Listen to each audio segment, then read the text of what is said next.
श्री कृष्ण चैतन्य नित्यानंद अद्वैत गदाधर श्रीवास हरे कृष्ण कृष्ण कृष्ण हरे राम राम राम। पत्रम पुष्पम फलम तोयम यो में भक्त्या पृच्छति तदहम भक्त्या अपहातुम स्नामि प्रियत आत्मना। यदि कोई प्रेम से तथा भक्ति भाव से मुझे पत्ता फूल फल या जल प्रदान करता है तो मैं उसे स्वीकार कर लेता हूं। इस श्लोक पर हम कई दिनों से बात कर रहे थे। मैं उस दिन आप लोगों को एक बात बता रहा था कि नित्य सुख की प्राप्ति कैसे की जा सकती है। इस संसार में जो भी सुख है उसके साथ दुख जुड़ा हुआ है। यानी अगर एक सिरा सुख का है तो उसका दूसरा सिरा दुख का है।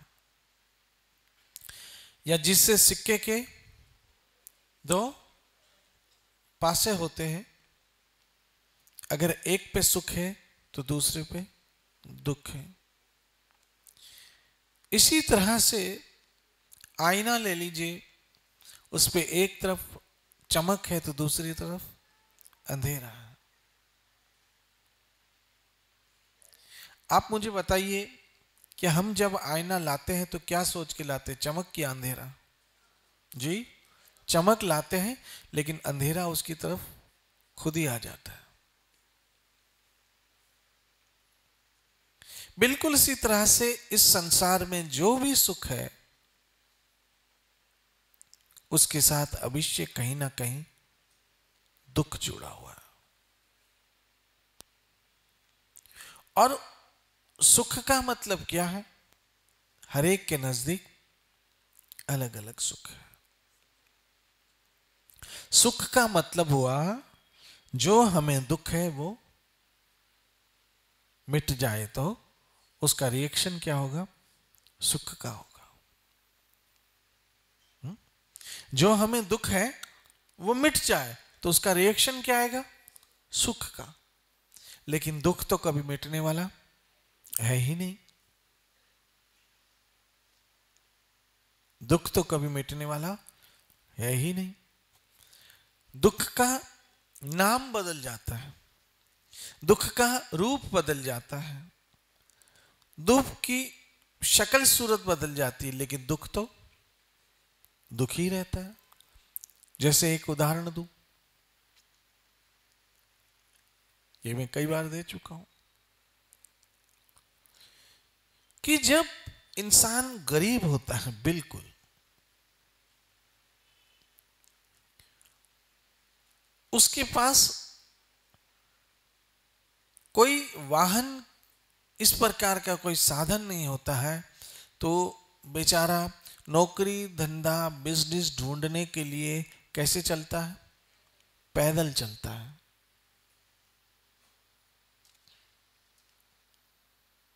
और पैदल चलते समय कभी धूप, कभी गर्मी, कभी बरसात, सब उसको सहना पड़ता है।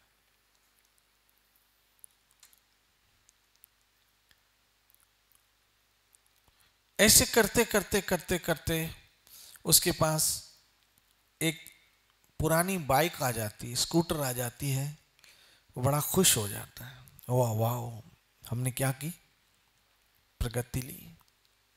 क्योंकि आपके नजदीक वो पुरानी बाइक है, लेकिन उसके लिए तो नई है।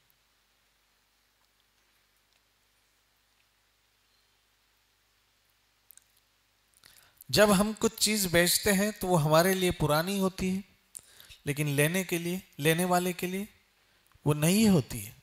इतने वो खुश होते हैं।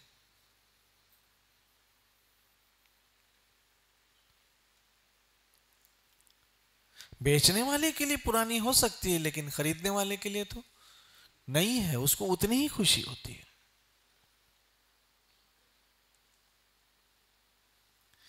ऐसे करते करते और थोड़ा पैसा आता है, थोड़ा सुखी होता है, नई स्कूटर लेता है। नई स्कूटर से एक छोटी सी कार लेता है। छोटी सी कार से एक नई चमचमाती बड़ी कार लेता है। बड़ी कार लेते लेते एक दो और कारें आ जाती है। तब एक दिन डॉक्टर कहता है 5 किलोमीटर पैदल चलो।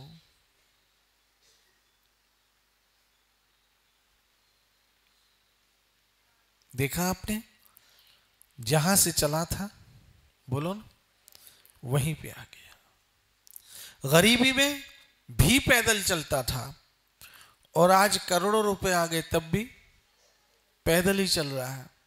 यह अलग बात है, गरीबी में उसका नाम पैदल चलना था और आज पैसे आ गए तो उसका नाम वॉक करना है। लेकिन चलने का दुख तो वही रहा। चलने का दुख खत्म नहीं हुआ। और कितनी बड़ी विडंबना है कि चलने के लिए कार है, फिर भी उसको खड़ी करके लोग, बोलो, पैदल चलते। तो आपने देखा कि वो पैदल चलने का दुख उसके जीवन से नहीं गया, मात्र उसका क्या नाम बदल गया। पहले कहते थे पैदल चलना, अब कहते हैं वॉक करना। है कि नहीं? जब गरीबी थी, घर में गरीबी थी,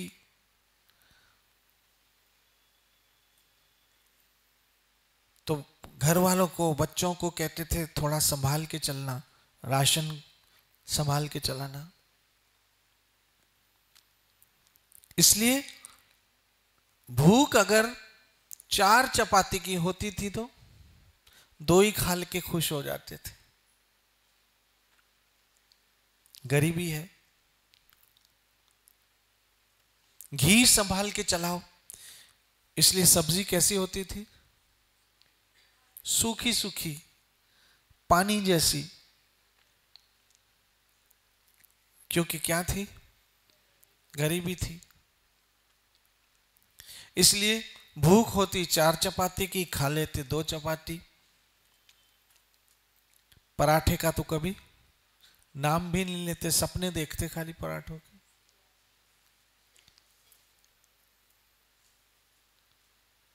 आज करोड़ों रुपए आ गए, डॉक्टर कहता है डाइट करो। आज भी भूख 4 चपाती की होती है, लेकिन 2 भी नहीं, अब तो 1.5 खा के पूरा सैलेड खाना पड़ता है।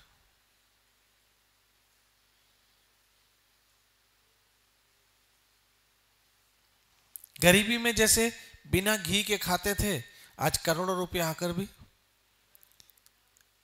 Oil free. अब उसको क्या कहते हैं? Oil free. लेकिन बात तो वही की वही रहेगी। एक एक्टर का मैंने इंटरव्यू उस दिन देखा, बहुत बड़ा एक्टर है, अरबों खरबों रुपए।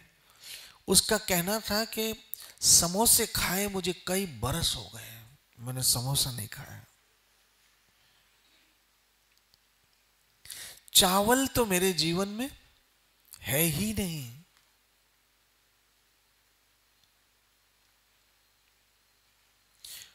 मक्खन, जैम, ब्रेड, ये सब मेरे जीवन के सपने हैं। बस रो वेजिटेबल, बॉयल वेजिटेबल, सब्जियों का सूप, फलों का जूस, वो भी लिमिटेड मात्रा में। ड्राई फ्रूट तो मैं खाता ही नहीं हूं। जीना अमीरों की तरह, खाना गरीबों की तरह। दुख फिर भी नहीं गया, दुख फिर भी नहीं गया। हाँ, गरीब थे तो क्या कहते थे? भूखमरी। गरीबी में क्या बोलते थे? भूखमरी, फाका कशी। और आज अमीर है तो क्या बोलते हैं?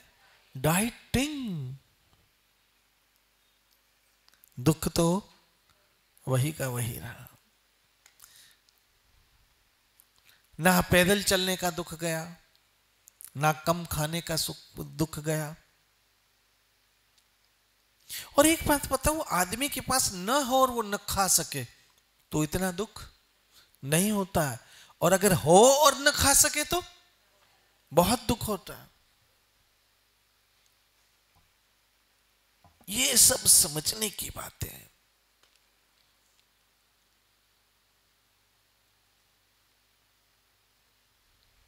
समझने की बात है। इसलिए दुख कॉन्स्टेंटली हमारे जीवन में रहता है, कॉन्स्टेंटली जीवन में रहता है। उससे अगर हमें छूटना है तो उसका मार्ग कृष्ण ने सिखाया है भगवत गीता में। कृष्ण ने सिखाया है भगवत गीता में, और वो है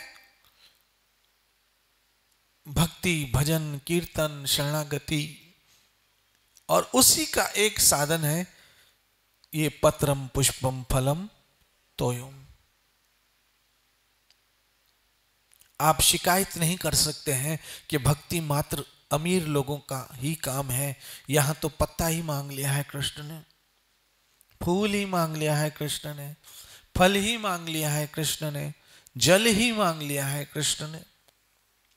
और याद रखना, उसके साथ कहा है प्रेम, जिसके लिए आपको 1 रुपया भी खर्चना नहीं पड़ेगा। संसारिक लोगों को अगर आप प्रेम करें तो उन संसारिक लोगों को प्रेम की कीमत चुकानी पड़ती है आपको। कभी बर्थडे, कभी एनिवर्सरी, आपको कोई ना कुछ जी गिफ्ट लेना पड़ता है। आप ऐसे नहीं अपनी पत्नी को एक पत्ता दो, बोलो येलो डार्लिंग हैप्पी एनिवर्सरी। बोले मैं बकरी है क्या, पत्ता दे रहे हो?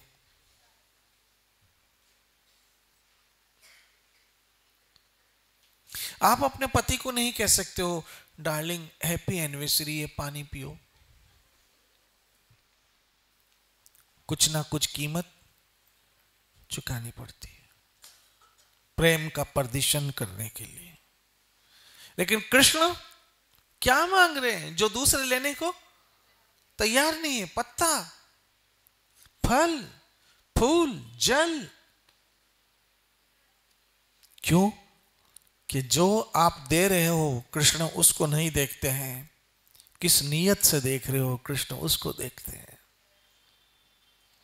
अगर जो आप देख रहे हो, दे रहे हो, जो आप दे रहे हो अगर कृष्ण उसको देखते तो पहले दुर्योधन की यहां खाते। विदुर के घर कभी जाके न खाते, क्योंकि कृष्ण ये सब किसके लिए कहते हैं? प्रेम के लिए करते हैं। कृष्ण को प्रेम चाहिए, भगवान को प्रेम चाहिए। जिस तरह से एक माँ बाप अपने बच्चों को सब दे देते हैं, मात्र उनसे बच्चों से क्या एक्सपेक्टेशन रखते हैं? थोड़ा सा वो प्यार से बात कर ले। आप एक चीज नोट करोगे, जिस दिन आप अपने बूढ़े माँ बाप से आधा घंटा बात करते होंगे, उनका सारा दिन मूड बहुत अच्छा जाता होगा। एक देख करके देख लेना।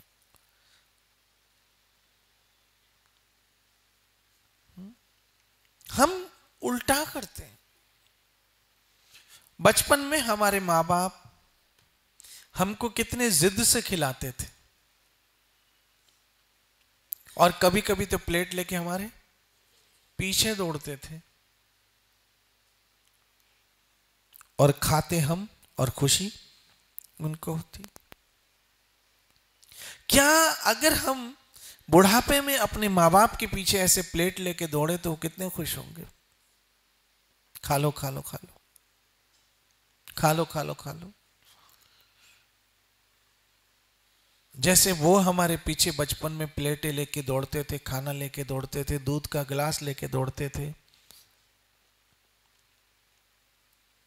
और जब तक हम खाते नहीं हमारा पीछा नहीं छोड़ते। और बुढ़ापे में खा लो, अरे खा लेगी कोई मम्मी, बच्चा है क्या? बुढ़ापे में इंसान बच्चे से भी ज्यादा बच्चा हो जाता है।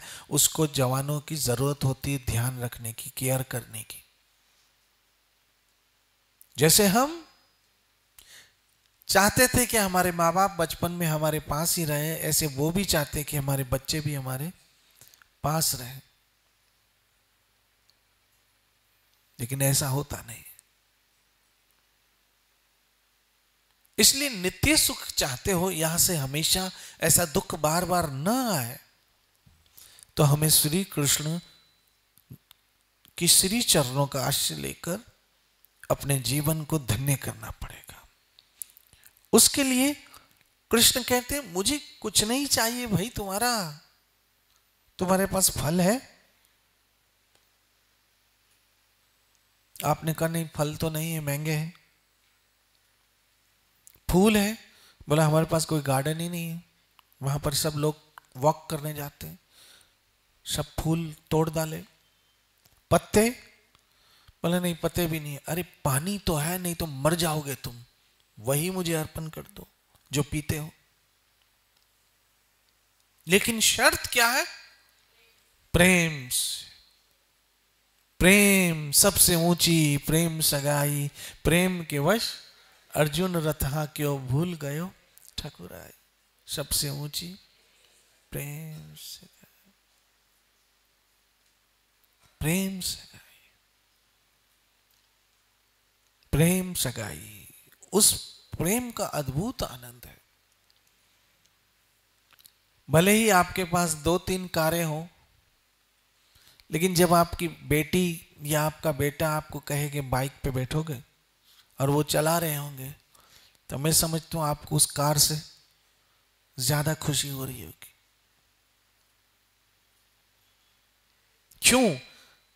कि आप वो गाड़ी मोटर को नहीं देख रहे, उस बच्चे के अपनेपन को देख रहे हो। मुझे एक द्रौपदी की कथा याद आ रही है जो मैंने कहा था कि सुनाऊंगा। जब महाभारत का युद्ध हुआ, तब एक दिन दुर्योधन ने पितामह भीष्म को बहुत ताने मारे, क्योंकि ये ताने मारना, टॉन्किंग करना, ये भी एक राक्षसी वृत्ति के लोगों की निशानी है। कुछ लोगों की आदत होती सारा दिन क्या करते रहते? ताने मारते रहते हैं, टोंक करते रहते हैं। याद रखना, ताना या टोंक वही मारेगा जिसके अंदर ईर्ष्या होगी, जेलेसी होगी, वही ताने मारेंगे। जिसके अंदर प्रेम होगा वो कभी ताने नहीं मारेंगे। याद रखना, शब्द जो है उसके दांत नहीं होते, लेकिन काटते बहुत ज्यादा है। इसलिए एक शब्द भाव उत्पन्न करता है और एक शब्द घाव लगाता है। कुत्ता काट ले तो भी 14 इंजेक्शन लगते हैं। आजकल तो सुना है कम लगते हैं, लेकिन अगर इंसान के शब्द किसी को काट ले, उसके लिए अभी तक कोई इंजेक्शन नहीं बना है, इतनी चोट लगती है। दुर्योधन पितामह भीष्म को बहुत बहुत बहुत बहुत बहुत ताने मारते कि आप हमारा खाते हो लेकिन भला आप पांडवों का सोचते हो, आप हमारी ओर हो लेकिन आपकी जो वफा है वो सारी पांडवों की तरफ है, तभी तो आप उनको कुछ करते नहीं हो। अगर आप चाहें तो पांडवों का नाश हो सकता है, लेकिन आप जो है उनके प्रति आपके मन में सॉफ्ट कॉर्नर है। पितामह भीष्म को बहुत बुरा लगा कि कोई उनकी निष्ठा पे उंगली उठाए, क्योंकि उन्होंने तो राजा किससे प्रॉमिस किया था? शांतनु से, कि मैं कौरवों का सदैव निष्ठावान रहूंगा, और मेरी निष्ठा पे ये प्रश्न चिन्ह कर रहे हैं। कहा दुर्योधन, मैं प्रॉमिस करता हूं कि कल का सूरज अस्त होते पांडव नहीं देख पाएंगे। कल मैं उनको समाप्त कर दूंगा। ऐसी गर्जना की किसने? पितामह भीष्म। अब ये बात कौरवों की सेना में फैल गई कि कल पितामह भीष्म जो युद्ध करेंगे उसमें उनका टारगेट और कोई नहीं, अर्जुन, युधिष्ठिर, भीम, नकुल और सहदेव होंगे, और कल का सूरज डूबते ये नहीं देख पाएंगे। श्री राधे।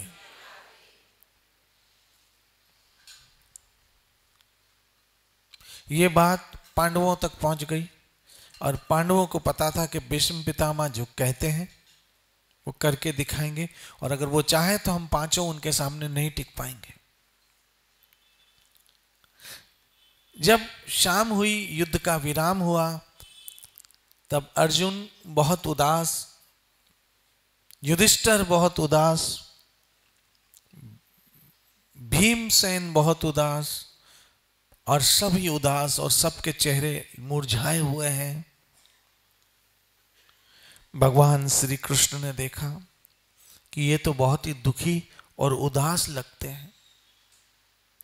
कृष्ण ने पूछा, क्यों भाई आप सब उदास और परेशान लग रहे हो?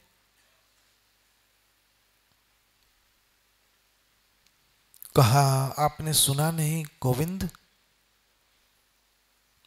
हमारे पितामह भीष्म ने प्रतिज्ञा की है कि कल का सूरज हम कोई भी डूबते हुए नहीं देखेंगे, वो हमें समाप्त कर देंगे, और वो चाहे तो ऐसा कर सकते हैं। कृष्ण ने कहा, बस इतनी सी बात। याद रखना, भगवान अपने भक्तों के मुरझाए हुए चेहरे नहीं देख सकते, नहीं देख सकते। वो चाहते हैं उनके भक्त हमेशा मुस्कुराते रहे, खुश रहे, और भक्तों के पास मुस्कुराने की वजह भी है, उसका नाम कृष्ण है। पितामह भीष्म की प्रतिज्ञा कृष्ण ने सुनी और कहा, कोई बात नहीं, सब ठीक हो जाएगा,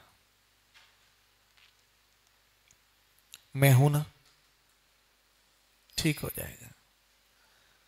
लेकिन कैसे हे गोविंद? कहा, बस आप छोड़ दो मुझ पे, और कुछ बातें हमें कृष्ण पे छोड़ देनी चाहिए। याद रखना, जब हमारे हाथ पांव चलते चलते चलते चलते समझो कि अब हमारे रास्ते सारे बंद हैं, तब कृष्ण ही खोलेगा। जहां हम थक गए वहां फिर कृष्ण पे छोड़ देना चाहिए, कृष्ण अच्छा करेगा। अब द्रौपदी को कहा, द्रौपदी एक काम करो, जैसी दुर्योधन की पत्नी साड़ियां पहनती है ना, उसी टाइप की कोई साड़ी पहन लो। और वो साथ रहते थे, उसको पता था द्रौपदी को कैसे कपड़े पहनते हैं, इसलिए द्रौपदी ने वैसा ही श्रृंगार किया, वैसे ही कपड़े पहने, और पहन के कहा, चलो मेरे साथ। कहां चलना है? बोला, पितामह भीष्म के शिविर में। उस समय तक रात हो चुकी थी और कोई बल्ब ट्यूबलाइट नहीं थी, छोटे छोटे क्या जलाते थे? दिए जलाते थे, इसलिए दिए की रोशनी बहुत कम होती थी। पितामह भीष्म बड़ी आयु के, बड़ी अवस्था के, और उनके कमरे में रोशनी बहुत कम थी, दिया बहुत छोटा जल रहा था। इसलिए भगवान श्री कृष्ण ने द्रौपदी को साथ लिया और कहा, द्रौपदी मैं जैसे कहूं वैसा ही करना, ठीक है? जब पितामह भीष्म का शिविर आए, उनका टेंट आए, उस शिविर में, उस टेंट में आप चले जाना, और कुछ नहीं बोलना, चुपचाप उनके पांव चरणों के पास बैठ जाना, बोलना कुछ भी नहीं। ठीक है। अब द्रौपदी और कृष्ण चल पड़े। रास्ते में एक नदी आ गई जिसमें घुटनों घुटनों तक पानी भरा था। अब देखो, सबसे ऊंची प्रेम सगाई। भगवान श्री कृष्ण ने ऐसे जैसे बच्चे को मां उठाती ऐसे द्रौपदी को उठा लिया, क्योंकि अगर वो पानी वाली हो जाती तो पोल खुल जाता कि कहां से पानी से आ रही, इधर तो कोई पानी ही नहीं। गीले कपड़े हो जाते तो पोल खुल जाता। इसलिए भगवान ने द्रौपदी को उठा लिया और दूसरे हाथों से चप्पल उठा लिया द्रौपदी की चप्पल उठा ली, ताकि चप्पल ना गीले हो। कृष्ण कुछ भी कर सकते हैं अपने भक्तों के लिए, हर चीज उनके लिए संभव है। वो तो सर्वसामर्थ है। अगर वो सुदामा के पांव धो सकते हैं तो द्रौपदी के चप्पल क्यों, उनको क्या है, तो सर्वसामर्थ, सर्वसामर्थ भगवान अपने भक्तों के लिए कुछ भी कर सकते हैं। बस ये हमारी कमी है कि हमारा भरोसा उन पे नहीं है। आप करके तो देखें। आप विश्वास करेंगे तो भवसागर से तरेंगे, नहीं तो यूं ही। मैं नहीं कह रहा हूं, आप लोग कह रहे हैं।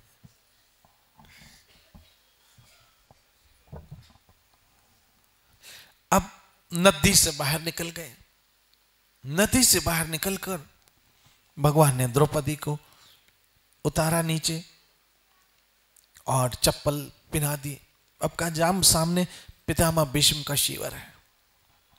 वो आहिस्ता आहिस्ता दबे पांव चली गई और पितामह भीष्म के लिए जैसे समझाया था ऐसे घूंघट निकाला, क्योंकि उस जमाने में बड़े बूढ़ों के सामने जाते तो घूंघट निकाल के जाते, सर पे कपड़ा डाल के जाते।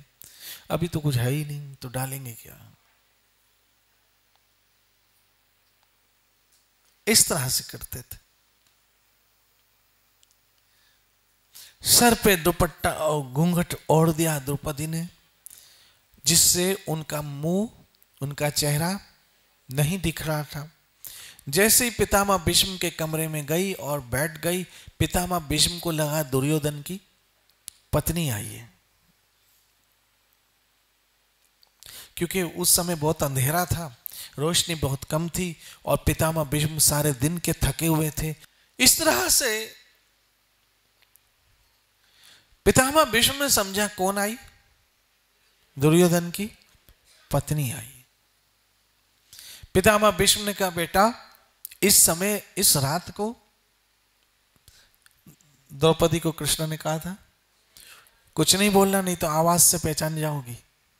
कुछ नहीं बोली, चुप रही, बैठी रही। कुछ अनबन हो गई है दुर्योधन से, कुछ नहीं बोला, चुप रही। पितामह भीष्म ने सोचा ये तो बोली नहीं रहे, हो सकता मेरे आशीर्वाद लेने आई हो। पितामह भीष्म ने कहा, जाओ बेटा तुम भी सो जाओ और मुझे भी सोने दो, जाओ सदा सुहागन रहो, तुम्हारे पति की लंबी उम्र हो, सदा सुहागन रहो। अब जैसे ही सदा सुहागन की बात की, द्रौपदी खड़ी हो गई। पितामह भीष्म देखा, ओ माय गॉड, ये तो द्रौपदी, और मैंने क्या कह दिया।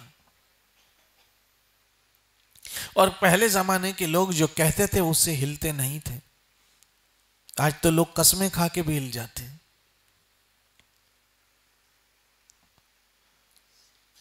पहले लोग जो कहते थे करते थे, निभाते थे, इसलिए उनको कहते थे क्या, सत्यवादी लोग।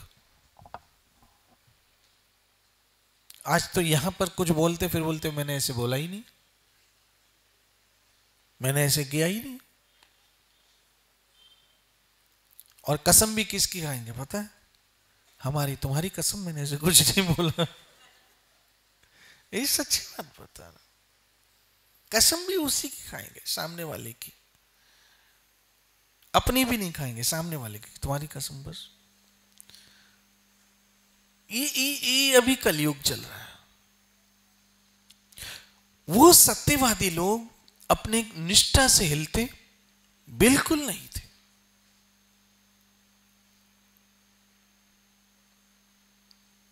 इसलिए पितामह भीष्म ने कहा, मैंने क्या कह दिया, मैंने तो प्रतिज्ञा ली है इनके पतियों को मारने की, और अब मैंने ही कह दिया तुम्हारे पति की लंबी उम्र हो अर्थात सदा सुहागन रहो, तो मैं अपनी प्रतिज्ञा निभाऊं या अपने आशीर्वाद। पितामह भीष्म एक बहुत बड़े संकट में पड़ गए और सोचा, मेरी प्रतिज्ञा तो मेरी है, लेकिन मेरे आशीर्वाद विफल नहीं जाने चाहिए।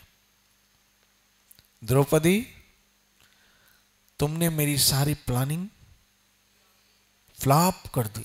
पितामह भीष्म ने कहा होगा अपने शब्दों में, लेकिन मैं थोड़ा इजी शब्दों में कह रहा हूं। मेरी सारी प्लानिंग फ्लॉप कर दी।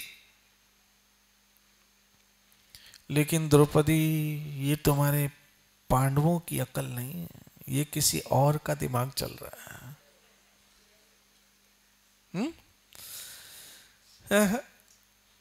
ये चक्करबाजी पांडवों को नहीं आती है। ये तो उस चक्रधारी का ही काम लगता है मुझे। ये उस चक्रधारी का है, क्योंकि पांडवों में इतनी अकल नहीं है कि मुझे चक्कर दे सके। वो तो मेरे हाथ के बच्चे हैं, लेकिन ये काम उसका है जिसके हाथ का मैं बच्चा हूं। मेरे ठाकुर पार्था सारथी का काम है ये। हे पार्थ का जो सार्थ है ना इस समय सारथी, ये उसका काम है।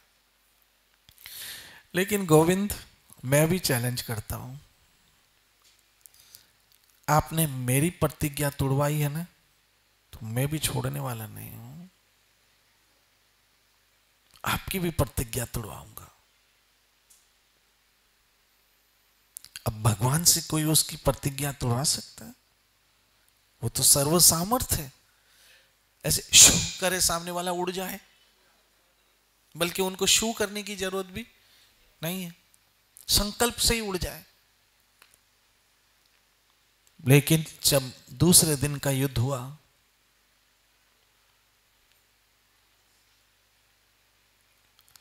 और पितामह भीष्म के बाणों का मुकाबला करने के लिए भगवान ने क्या उठाया? उसके रथ का पहिया उठाया। और भगवान किसी से भी कोई काम ले सकते। आप देखेंगे कि कृष्ण चाहे तो किसी छोटे व्यक्ति से भी बड़ा काम ले लेते हैं, और लोग कल्पना नहीं कर सकते कि इसने ऐसे किया, कैसे कर दिया।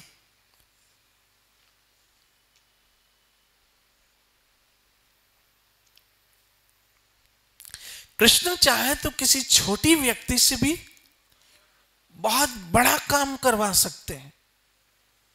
कृष्ण सर्व सामर्थ है, वो कुछ भी कर सकते हैं, और किसी से भी करवा सकते हैं।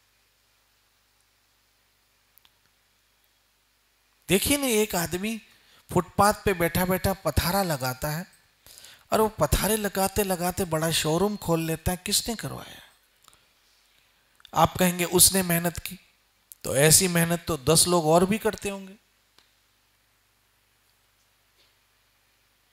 ऐसी मेहनत तो 10 लोग और भी करते होंगे। एक डॉक्टर है जिसके क्लिनिक में कोई जाता नहीं है, और जाता है तो पूड़ी भी वही बनाता, दवाई भी वही देता है। और एक डॉक्टर है जिसके पास अपॉइंटमेंट 3-4 महीने से पहले नहीं मिलता। एमबीबीएस तो दोनों ने किया, हो सकता है एमडी भी दोनों ने किया हो। एक वकील है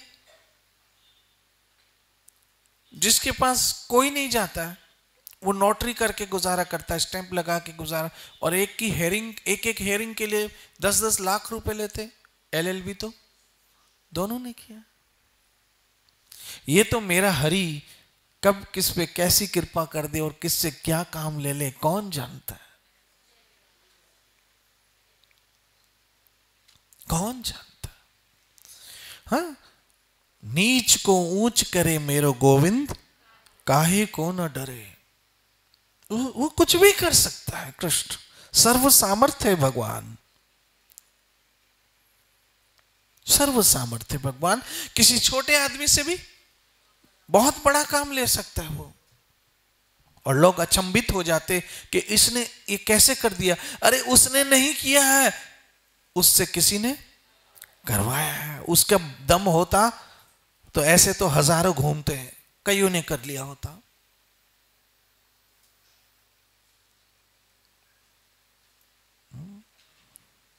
हम कहते हैं लता मंगेशकर बहुत अच्छा गाती, लेकिन इतना अच्छा गला उसको किसने दिया।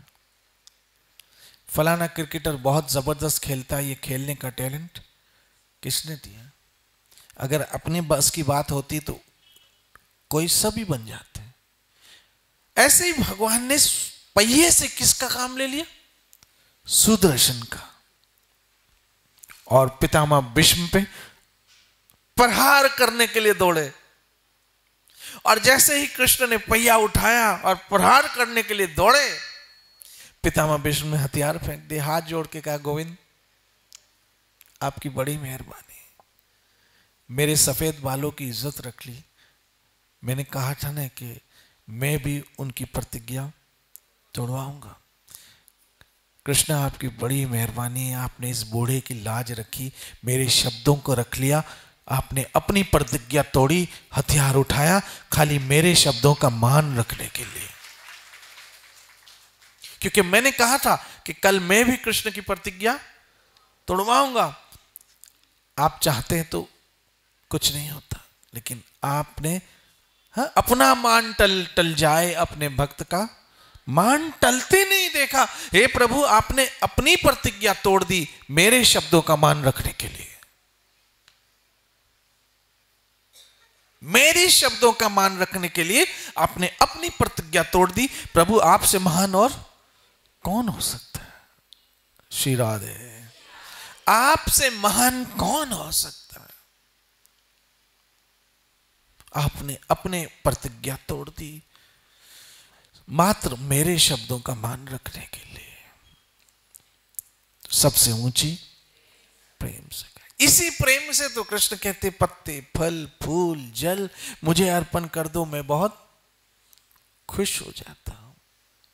मैं उम्मीद करता हूं हमारे जीवन में जो भी होगा हम कृष्ण को अर्पण करते हुए चलेंगे, ताकि हमारा नित्य सुख का मार्ग आहिस्ता आहिस्ता खुल जाए और हम अपने घर चले जाएं। नित्य भजो